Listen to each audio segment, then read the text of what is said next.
लेकिन वास्तव में आत्महत्या से कोई दुखों से मुक्त नहीं हो जाता है। एक क्लेश के परिणाम, कसाय के परिणाम उसको आगे आगे के जन्म में दुख देते हैं। आत्मा कोई खत्म नहीं होती है, आत्मा शाश्वत है।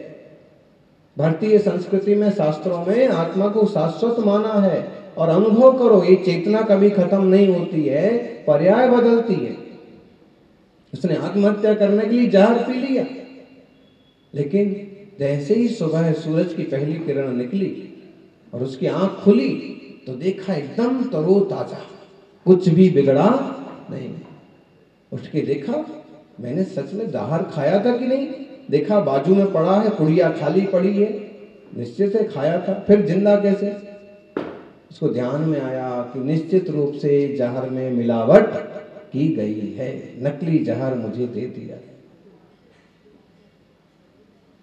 थोड़ा अच्छा लगा, ख्याल आया कि अच्छा हो, बहुत सारे काम भी हैं, जरूरी काम हैं। तभी उसने टीवी पर प्रवचन सुना, आत्महत्या करना पाप है, तुम्हारा जीवन तो कई लोगों के काम आ सकता है, जीवन जीने के लिए है, बेमौत मरने के लिए नहीं। उसको बड़ी खुशी हुई कि अच्छा हुआ बच गए। और खुशी इतनी हुई, उसने सोचा कि आज जीने की खुशी में मैं बाजार से मिठाई लाके खाऊंगा। और खुशी खुशी मिठाई लाया और उसने पाव भर मिठाई खा ली। और जैसे मिठाई खाई तो मर गया। जहर खाने से नहीं मरा, मिठाई खाने से। क्यों? मिठाई में मिलावट थी, मावी में मिलावट थी। मिलावटखोरी बहुत बुरी चीज है।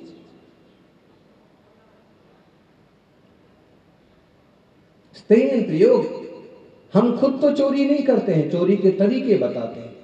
कई बार अपने बच्चों को ही बता देते हैं, पापा की जेब से पैसे ऐसे निकाल के लाओ,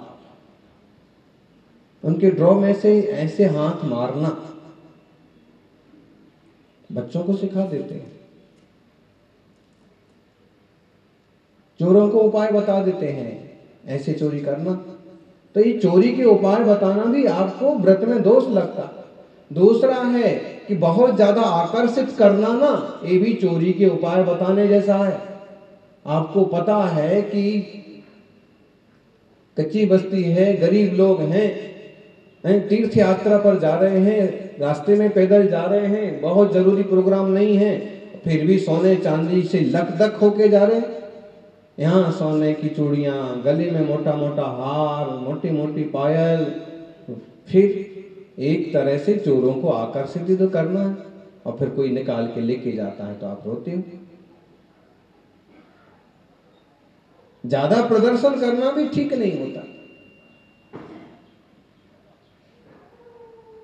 स्त्रीण प्रयोग, चोरी के प्रयोग नहीं बताना, नहीं सिखाना, बच्चों को भी नहीं सिखाना, खुद भी नहीं करना।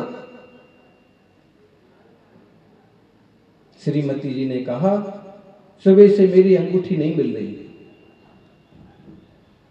आपने जो अंगूठी दी थी मेरे को, आपने जो पहनाई थी अंगूठी, सुबह से नहीं मिल रही है, पता नहीं कहां हो गई, कहां गिर गई, मुझे बड़ी चिंता हो रही है। श्रीमान जी ने कहा कि मेरे जेब से भी 5,000 रुपये गायब है, मेरी पैंट से भी 5,000 रुपये निकल गए, लेकिन मुझे बिल्कुल भी चिंता नहीं हो रही।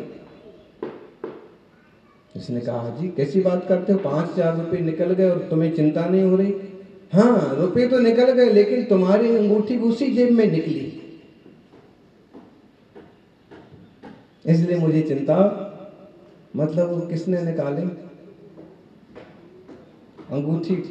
जब रुपये निकाल रहे होंगे तो अंगूठी उसी में गिर गई, फंस गई। रुपये तो हाथ में आ गया, अंगूठी जल्दी जल्दी में ऐसा ही होता है। नहीं करना, ना करने के उपाय, सात्विक निश्चल व्यवहार। चोरों के द्वारा लाया हुआ माल भी नहीं खरीदना चाहिए। कई बार लोग चोरों से लाया गया माल खरीद लेते हैं और फिर खुद भी फंसते हैं। क्या जरूरत पड़ी है 2 नंबर का माल खरीदना? राज्य विरोधातिक्रम, जिससे विरोध आता है राज का, वैसे भी माल लाना ले जाना नहीं करना चाहिए। और हीनाधिक मानोन्मान, कम ज्यादा माप तौल।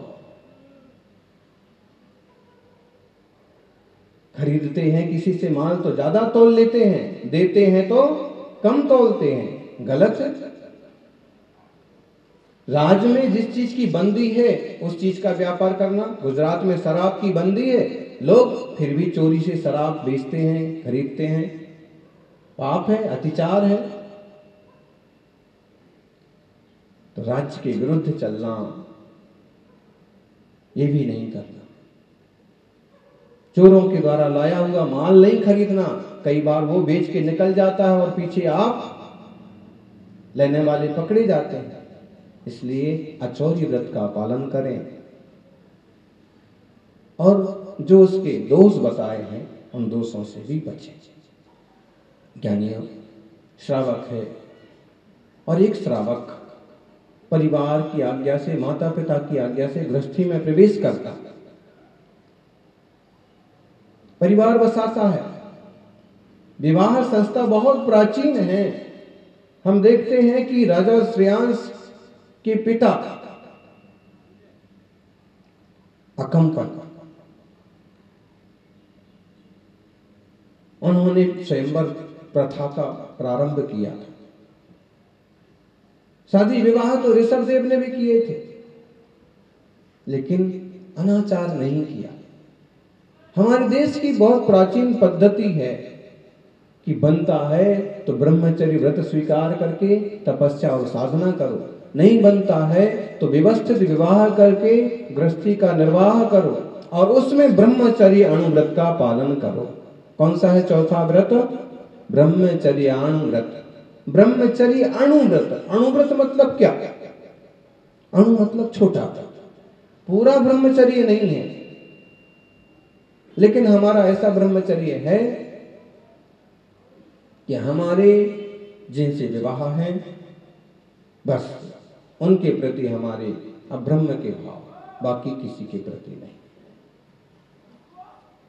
पूरा ब्रह्मचर्य तो नहीं है, लेकिन जो भी है हमारा वही व्रत रूप में है, मर्यादा रूप में है, संकल्प रूप में है, उसके बाहर हम कोई दोष नहीं करते।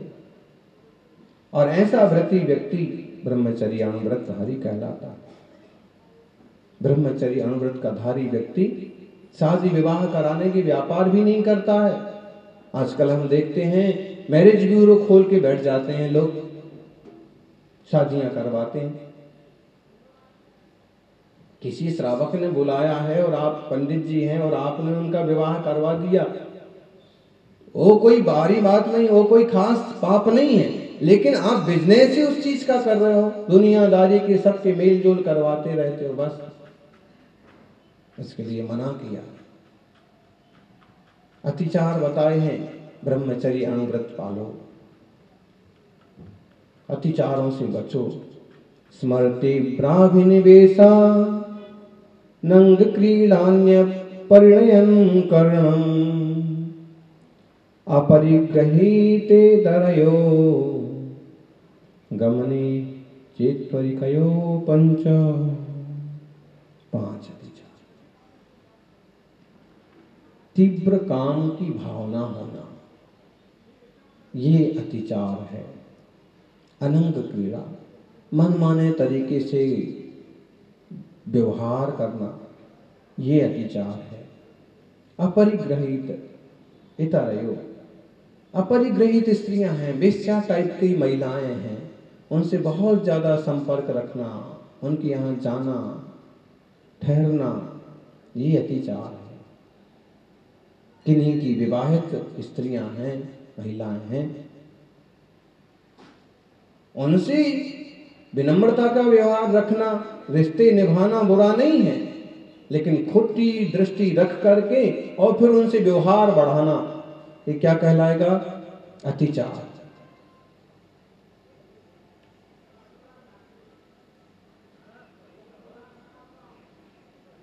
समझना, ब्रह्मचर्य अणुव्रति को बड़ी सावधानी रखने की जरूरत है।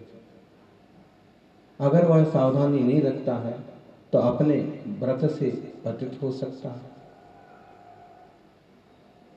हम तो देखते हैं ऐसे भी श्रावक मिलते हैं जो श्रावक हैं, परिवार है, समृद्ध है, फिर भी महीने में 20 दिन का ब्रह्मचर्य पालते हैं, 25 दिन का ब्रह्मचर्य पालते हैं, 15 दिन का, अष्टमी चतुर्दशी का। उसमें एक ख्याल है मैं श्रावक हूं, अणुव्रती हूं, अणुव्रत के अंतर्गत भी मैंने एक और व्रत जोड़ा है, मर्यादा जोड़ी है। और बाहर की तो कोई बात है ही नहीं, भीतर व्रतों में भी वह विशेषता धारण करता है। सज्जनों, हम जितना ज्यादा फैलते जाते हैं ना, उतने ज्यादा परेशान होते जाते हैं। जो लोग ज्यादा कुविचार वाले होते हैं उनकी ज्यादा दुर्दशा होती है। एड्स जैसी बीमारियां होना तो संभव है ही, हत्याएं और बलात्कार जैसी चीजें तो इस खोटे भाव से होती हैं, लेकिन इसके अलावा भी जीवन में क्या क्या दुख नहीं उठाना पड़ते हैं ऐसे लोगों को, वो आजकल आप देख सकते हैं। आजकल तो कोर्ट ने भी छूट दे दी, कहीं भी मुंह मारो, कुछ भी करते रहो।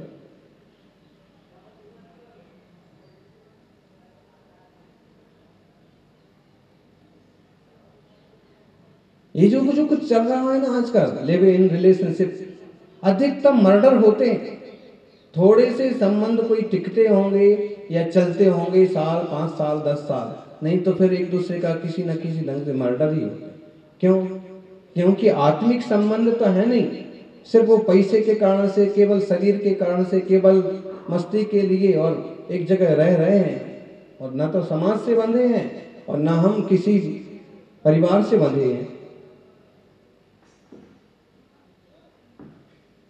ऐसे ही जो प्रेम विवाह कर लेते हैं उसमें भी अधिकतम नहीं बोलेंगे तो आधे तो मर्डर होते हैं। क्यों?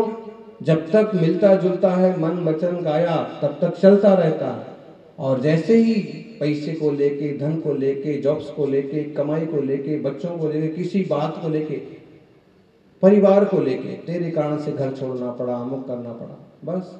अथवा जो ऐसे चालाक लोग हैं वे और किसी के चक्कर में पड़ जाते हैं, तो फिर ये सारी समस्याएं खड़ी होती हैं। ऐसे में ब्रह्मचर्य की जो मर्यादा है, भारतीय विवाह संस्था की जो मर्यादाएं स्थापित की गई हैं, वे एक समझदारी भरा जीवन जीने के लिए, एक शांत जीवन जीने के लिए बहुत अच्छी व्यवस्था। त्यागी सन्यासी बनो, बहुत अच्छा, नहीं बन पाओ तो इस ढंग से गृहस्थी का निर्वाह, जैसे श्री राम की मर्यादा व्यवस्थित।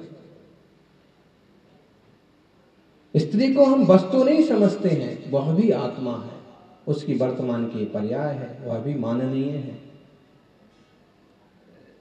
खोटे कर्म करके फिर गौरवपात कराओ, पाप करो, लाज से आत्महत्या करो, ये सारी चीजें सामने आती हैं। ऐसे में जो मार्ग बताया है पुरखों ने, उस मार्ग से ये समाज और देश चले तो सबका भला हो।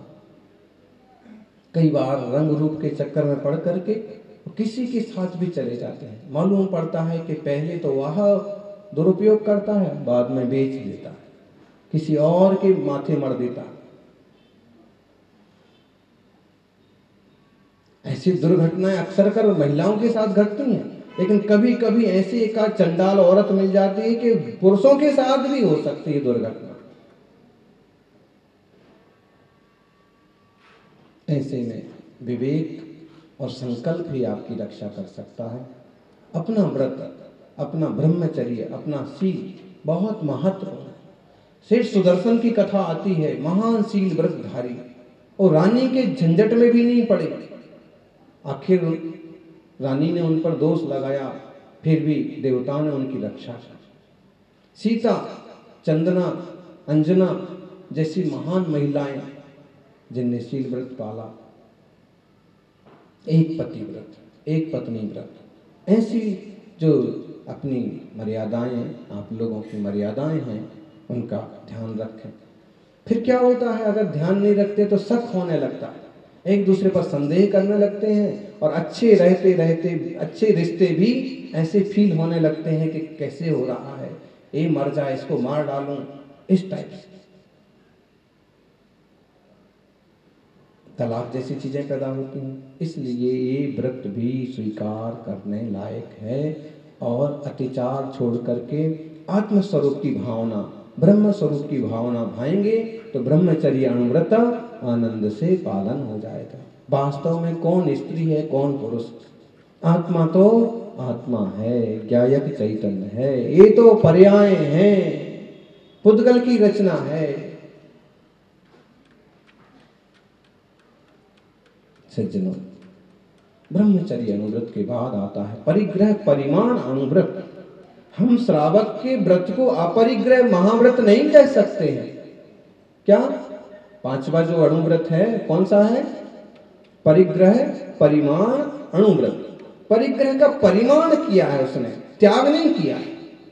त्याग किसने किया है? मुनिराजा ने। सब परिग्रह का त्याग है, इसलिए ये क्या कहलाएंगे? महाव्रती, अपरिग्रह व्रतधारी। और श्रावक क्या कहलाएगा?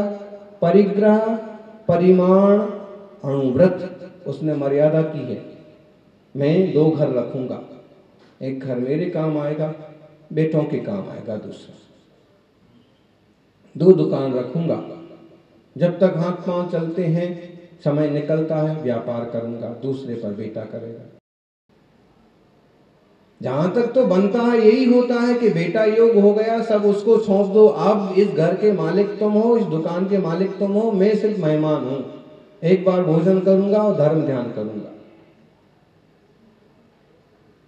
फिर भी नहीं मानता है मन, तो उसकी मर्यादा कर लेता है, इतने करोड़ की मर्यादा, इतने लाख की मर्यादा। कल एक दादाजी आए और बोले मैं 1 करोड़ का ट्रस्ट बनाना चाहता हूं शिक्षा के लिए, विद्यार्थियों के लिए। ऐसे भी भाव हो सकते हैं। परिग्रह का हमने परिमाण कर लिया, इतना परिग्रह का परिमाण कर लिया है कि देखिए अब जिस घर में माता जी रहती हैं, अब उस श्रावकों को देखो, खुद एक छोटे से कमरे में रह लेते हैं अथवा नहीं रहते, और पूरा घर माता जियों के लिए। बहुत बड़ी सेवा है, इतनी निष्परिग्रहिता। नहीं तो हम अकेले भी हैं तो क्या हुआ, हम रहेंगे अपने घर में, आज इस कमरे में सोएंगे, कल इस कमरे में सोएंगे, परसों उसमें बैठेंगे, उसमें मेहमान आएंगे। नहीं छूटता है लोगों से। कोई एकाध भाग्यशाली जीव होता है जो परिग्रह परिमाण कर पाता है, उसमें से भी धर्मात्माओं के उपयोग के लिए दे देता है।